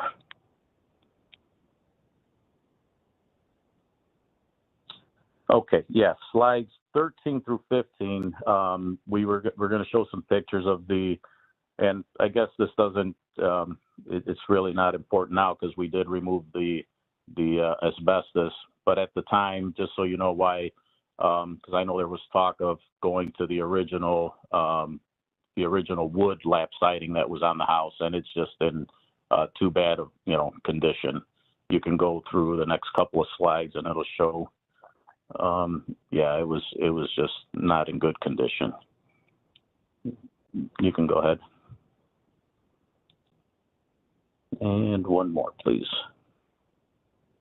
And again, this is all, it's all been done, but we did take a piece of the siding and took it to a company, and they, came back and said it was asbestos. And that's, like I said, that's when we, hired a professional contractor to come out and remove the asbestos. Okay, next, please. The next three slides, 17 through 20, are just some of the books that we've been looking at and some of the colors, for this type of home and things like that. That's 17, and this on the original presentation was our third option, but it's kind of moved up to the number one option now. So this is what we would be looking at right here. Okay, next. And here's the elevations from the side or side view. Next. And next.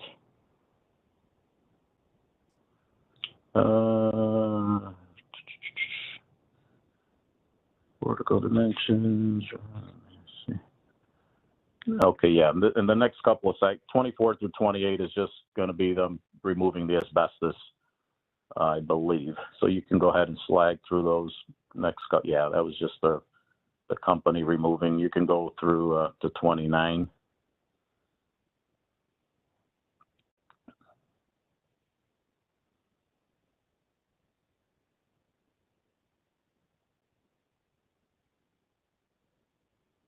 And yeah, 29 and 30, again, show the side view, the elevation, and the portico. You can go to 30, please. And yeah, originally when we drew this up, I think it was the Ohio City Club came back and recommended a shorter portico. Like I think we had it it was too wide, and they recommended for us to shorten it up a little bit. So that's what we did. And then the last 36. Yeah, these are just the colors. The Hardy palette that we received, for this type of home, and this is what the Hardy board 4-inch is what was approved in at the previous meeting. And yeah, that's not the color, but yeah, that would be the color there. And I think that's it. Yeah, I wish that was my house. Let's see. Yeah, you can go ahead and scroll through, and that's all, I think. What slide is that? Yeah, that's it. Yep. So that's it. Like I said, I don't know. I know the big question with Keith was, and I apologize again. I know Keith has been the one going to all the meetings, and then I showed up for this one. But he, like I said, he's in Columbus right now, and hopefully, if you guys have any questions, I'll be able to answer them, or we'll be able to get Keith to answer. But I guess the big question was, we were seeking final approval, and again, from my perspective, Keith does a great job, but he's not cheap. And every time I have to send him to these meetings, and every time he has to go to another block club meeting, it's and I know that's part of the job, but again, this was I'm not a big investor, and I was hoping that we can get final approval, and especially so we can order the siding, which they said is going to take 4 to 6 weeks at the very minimum. And that's it. I appreciate your time and looking for any feedback. Excellent. Well, thank you Thank you. for the very thorough presentation. We appreciate it. We will begin with questions or comments from the local, I'm sorry. We're going to start with feedback from the local design review committee. Thank you. Good morning, Madam Chair, members of the board. This is Nate Law with Ohio City Incorporated. This project was seen twice by the local design review committee. They approved the 4-inch hardy. There was no action taken on the front porch, but they believe that it was historically correct once those dimensions were tweaked a bit. And then at the last meeting, as Secretary Pettit stated, they wanted to see the trim and cornice detailing, and that's basically where it was left off at. So, thank you. All right. Thank you for that summary. We'll now open up the floor for the commission for questions and comments. Mr. Edmond? Thank you, Madam Chair. A couple of things. It appears to me that the trim and cornice detailing is essentially unchanged, or maybe being just repaired. Is that correct? That is correct. We're going to stay with the way it is. We're trying to keep the original. And you're not changing the roof form at all. It's a little hard to tell from Google Earth in here, but it's not currently a flat roof, right? It's currently the hip roof that we see in the elevations. Yes. And Yes, are you that's not re-roof? Okay. Are you re-roofing with new shingles? That was done by the previous owner. Complete tear off with all new wood and shingles. Okay. Thank you. And yeah, I'd say obviously, really great research, and I think that what you're doing seems very appropriate. My one suggestion would be, and I think that the scale and size of the little porch feels appropriate. My one suggestion would be on the color palette, and I know you are looking at selecting from a historic color palette, which I appreciate. But I would make the suggestion that you lighten the palette, and that may be just switching which color is which, like maybe the body color is the lighter color, and then the secondary and trim are the sort of medium and dark colors or something like that. But you might want to look at maybe lightening that up a little bit will be my suggestion. Other than that, I think this is really nicely done. Thank you. Okay. Thank you. Appreciate that. And we were looking, actually, it's funny, the wife and I were we were looking at it the other way around too. So that's definitely an option. Yes. Thank you. Thank you, Mr. Edmond. Ms. Anderson? Thank you, Madam Chair. I really appreciate all the research you've done and all the hard work you've put into this house so far. Removing the asbestos is a big undertaking, and your house is a big undertaking. So, I really commend you for all of that. I got a couple of questions and a suggestion. Okay. The door that's there now seems a little undersized. This one, are you including a transom above that door? Is that what that is? A transom window? You know what? It looks small on there. You're right. It does look small, but it's yeah, I don't know. I'm not sure, to be honest with you, but yeah, because it looks like you have something up. This is the current condition. Looks like there's something the going current in condition. above. Yes. There's something going in above the door. Yes. Yes. Okay. A transom window with the address. Yes. Okay. All right. And you're not maintaining the original door. You're putting in a new door. Yes, we're going to look for a wood door to kind of blend in with everything else. Okay. Thank you. I appreciate your answers. My suggestion would be consistent with Mr. Edmonds' suggestion. I would like to see the body a lighter color. I think, again, flipping the body with one of the other trim colors would be perfect. I appreciate that you did the research on the historic colors and consulted with Mr. Barrett. So that is my suggestion. And I think whatever door that you find, you may want to confer with staff to make sure that, you know, it's appropriate for Right. the design of the house. But, you know, Okay. I applaud your hard work here. Thank you. I would echo what my fellow commission members have said. I appreciate the thought and the care and the research that you've done to try to make this and bring it back to its original character and glory. I think the one thing I didn't catch, that I apologize if you said and I just missed it, was the materials for the front porch. Will that all be wood? No, that's not going to be wood. The steps, you mean, or the? First the overhang, the little porch addition right there. Is this the new portico? Thank you. And I knew there was. Yes. Is that constructed out of wood and then concrete steps? Yes.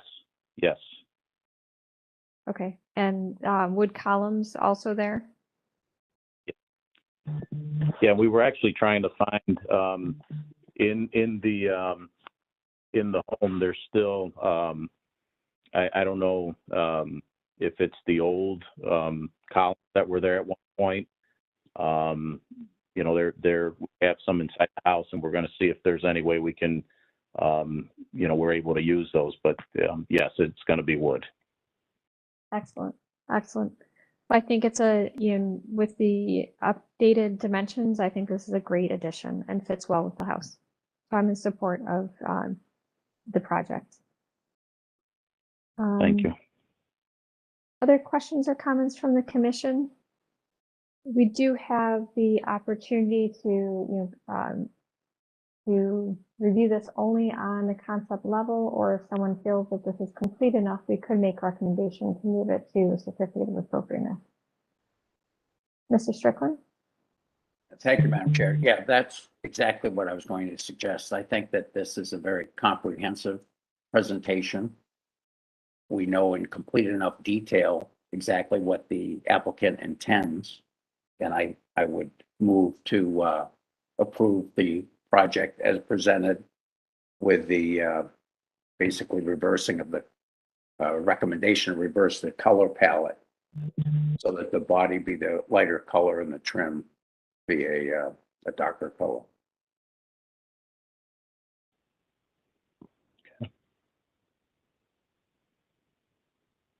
So Mr. Pettit, before we move forward, I just want to make sure that we're following process. Or we move to a second, or should we ask for a second and then would you like to? I will wait for a second. Thank you. Okay. So we have a motion. Do we have a second? Mr. Edmond? I'll second that. I'm sorry, I would like the door to be approved by staff, whatever door they choose. Yeah, I would. Can I have that as part of the motion? I would make that part of my motion. Thank you. We have a motion with the two conditions. Mr. Edmond, do you support that new condition? I do. All right, Mr. Pettit, would you like to? Yes, thank you, Madam Chair. I just want to thank the commission. I support your decision on this project today. It's been difficult, but I really want to see this project get done, and I'm glad you're willing to be flexible. Sometimes we get hung up on procedural issues, and sometimes they're good reasons, and sometimes they're not so good. So thank you for doing this. We will need a vote first to move the project from a concept plan to a certificate of appropriateness, and then we can act on the motion that's been made by Mr. Strickland. Okay. Excellent. I move that we move it from a concept to an formal application. There's a motion on the table. Do we have a second? Mr. Edmonds, I see your hand up. I'll second that. Okay. There's a motion and a second. Any further discussion on moving it from concept to certificate of appropriateness? All right, Mr. Pettit, please call roll and announce the results. Ms. Anderson, Yes. Mr. Bonesi, Yes. Mr. Dryer, Yes. Mr. Edmund, Yes. Mr. Strickland, Yes. Mr. Tarasek, Yes. Ms. Trott. Yes. The motion passes unanimously. All right, so now we have the motion for approval as presented with the two conditions. So before we move on to vote, is there any further discussions on this? No? Okay, Mr. Pettit, please call roll and announce the results. And just for the record, the two conditions are that they restudy the color palette and potentially reverse the body and the trim colors, and that the door will be submitted and approved by staff. Correct, and both can be approved by staff. Thank you. Ms. Anderson, Yes. Mr. Bonesi, Yes. Mr. Dryer, Yes. Mr. Edmund, Yes. Mr. Strickland, Yes. Mr. Tarasek, Yes. Ms. Trott. Yes. The motion passes unanimously. Excellent. Thank you. We look forward to seeing your project move forward. We'll move on to our final concept plan applicant. Thank you. Thank you. Located at 3784 Pearl Road, flats on Pearl, demolition and new construction. So this will be for concept only, and we'll not be taking a vote right now. I'd like to welcome the applicant. Please announce yourself and you can tell us about your project. Yes, hi, I'm Jill Brandt from Brandt Architecture. We are proposing a new construction on Pearl Road of 24 apartment units and some 8 to 6 retail units on the first floor. This is going to be, we're proposing to demolish the existing building there and build this new one. This is a sister project to the lofts on Pearl in the old Masonic Hall that you had seen previously. We're looking to use some brick to match some of what's contextually there already and mimic some forms from the Masonic and sort of a modern take on it. We'll be having some glass front. We had a preliminary meeting with the design board. We have some adjustments and changes we'd like to make as the project develops further. But this is again our first concept. You can show the next slide, please. So this is just on the other side of Garden Avenue from the Masonic Hall.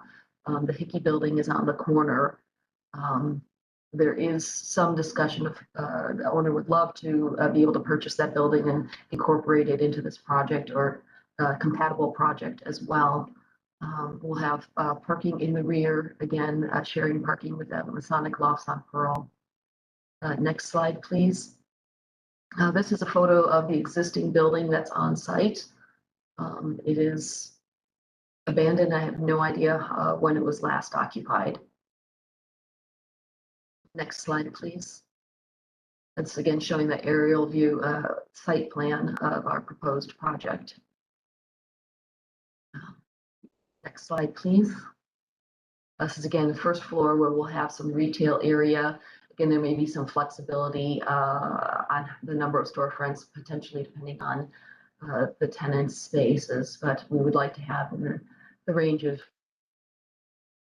6 to 8 if possible. Next slide. This is a typical floor plan for now. We may be looking at using going to a 6-bay design to get slightly larger units. That was one of the comments that we had with the design committee as well as the owner. Next slide, please. Again, some initial renderings. You can see on the bottom, we're showing our front elevation and the Masonic loft down the street. You can see the Hickey building in between the two. Again, we're just trying to build off those existing, the form and the architecture there, using that as vocabulary to inform our project. Next slide. And then this is just a, a street view. We do have the opportunity to have a little more push and pull. We'd like to have some openness along that street front for pedestrian, friendly storefronts. We may be adding in some more brick. That was another comment on the design board. Next slide. This is another view, again, showing it in context with the adjacent structures.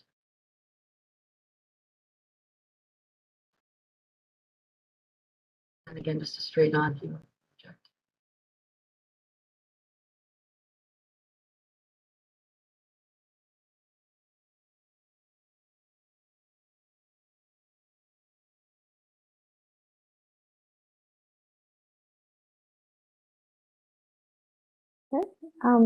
Did that conclude your presentation, or do you still? Yes, like I said, we're still in the very preliminary stages of design with this project. Just making sure that we're going through the process and getting feedback from the city before we go too far with the design. Excellent. Thank you. We'll begin then with feedback from the local design review committee. Thank you, Madam Chair. This project went to the Near West Design Review Committee on July 13th. It was reviewed conceptually, and they had 5 comments as part of the record. The bedrooms don't receive natural light. Consider revising the internal layout to improve that condition. Clarify finished floor heights. Detail glazing types and locations. Confirm parking counts and clarify if a deck is needed and how it impacts the ground floor retail. And finally, investigate green infrastructure possibilities. Right, thank you for that summary. We'll now open up the floor to the commission for questions and comments. Who'd like to start us off? I guess I'll begin. I'm aligned with the feedback that the local design review committee gave you. I feel like we need more brick on the front of this building based on the context that it sits in. It feels a little too light and makes your brick piers feel more like spires than connected to the building itself. And your units do seem small.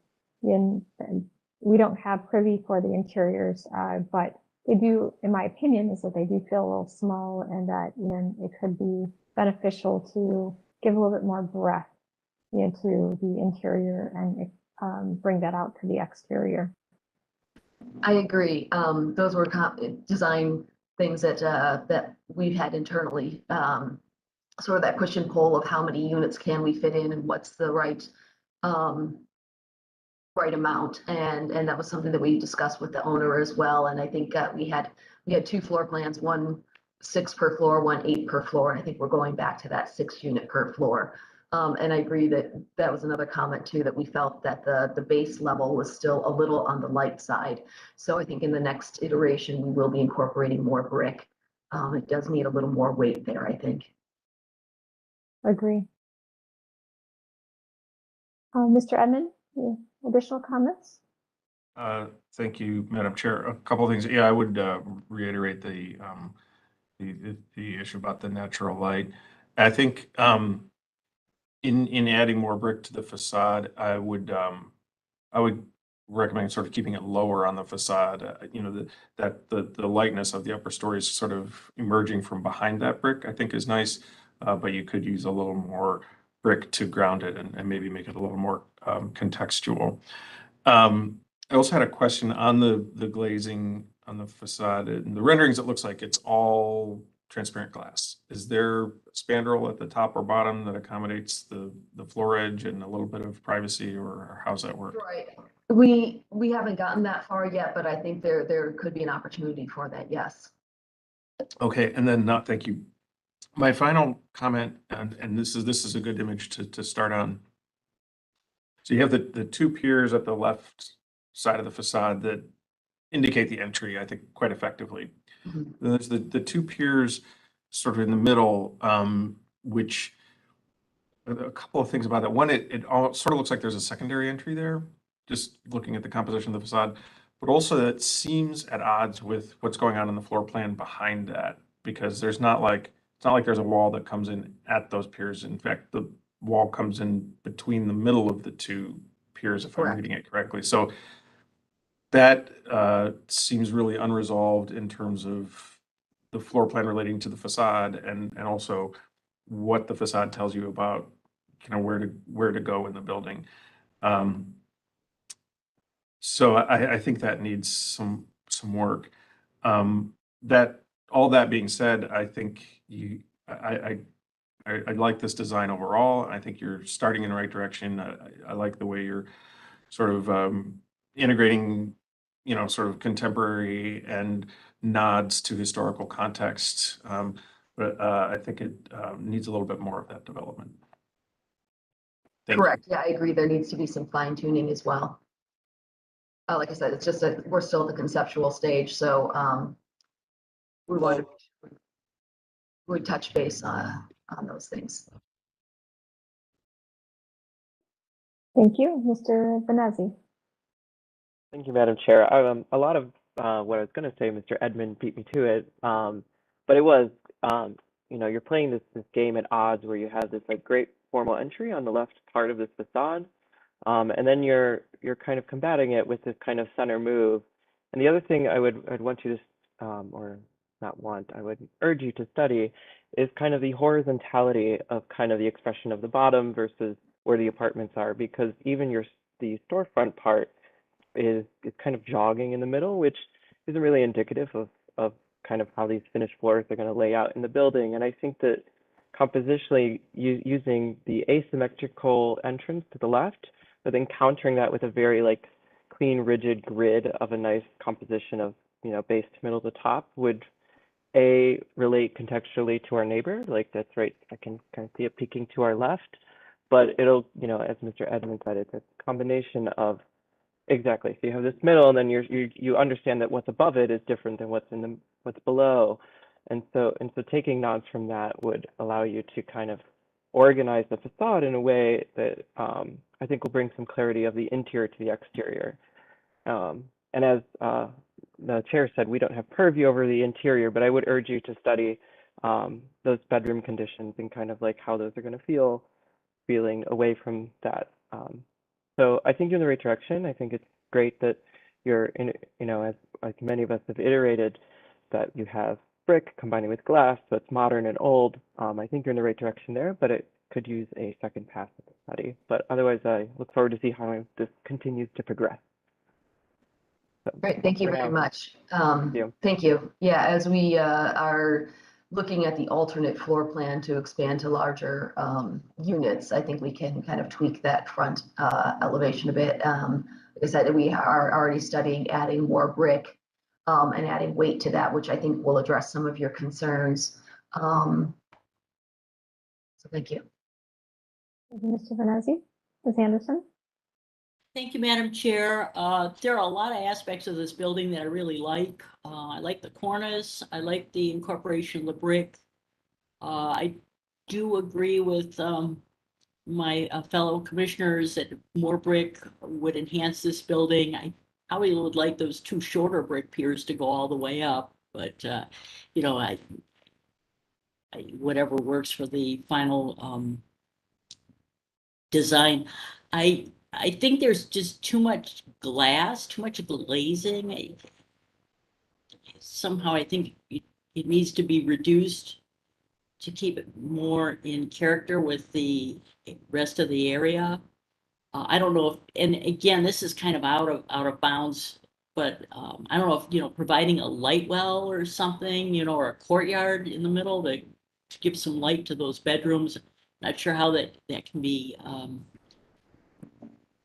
that issue can be solved, but there's probably ways to do it. So those are basically my comments. I think you're on the right track here, and I look forward to seeing the finished design. Thank you, Ms. Anderson. Mr. Brendis? Thank you, Madam Chair. There's another thing we need to address because there is a proposed demolition of the existing building. I don't have a full history on it, but I know it's built in about 1916. It was always a storefront. You see the church here on Archwood. The original church used to actually sit here where the parking lot is. And then this was built as an addition connector for them where they had, I think they made keys. We have not yet done a site visit, but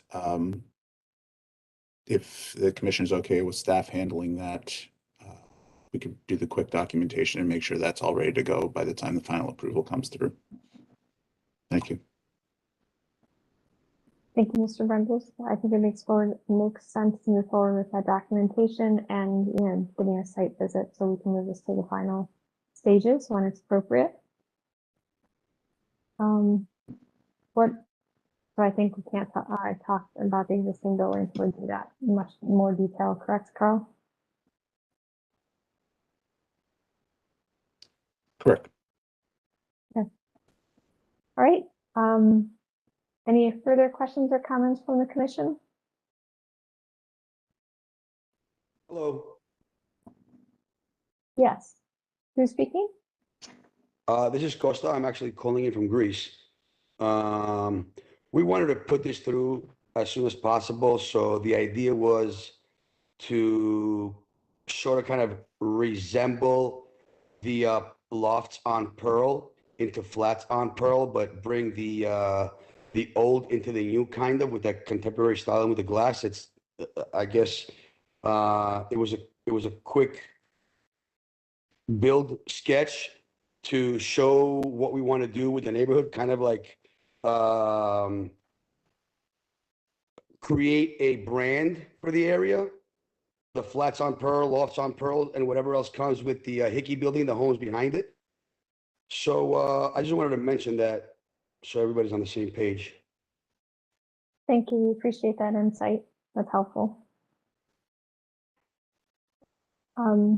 Not seeing any further questions or comments from the commission. Does the applicant feel like you received enough feedback from the commission to continue your development of your design? Yes, we have. What are the next steps? The next steps would be to adjust your design as you feel appropriate based on the feedback that you received from the local design review and the commission here today, to then go back to the design review for final approval, and then back to us for a certificate of appropriateness. Okay, great. Thank you very much. And then the issue of demolition of the existing building would be addressed at the final approval? Correct. Okay, thank you. Right. Well, then that concludes our review of your project and our concept plan reviews for today. We'll then move on to administrative reports. Thank you, Madam Chair. I just have one item. We have a site visit scheduled on August 1st, which is Monday, to 10828 Drexel Avenue, which is in the Grantwood Allotments Historic District. It's a city demolition. It's a condemned building. The walkthrough is at 9:30. I'm hoping that at least a few commission members can attend.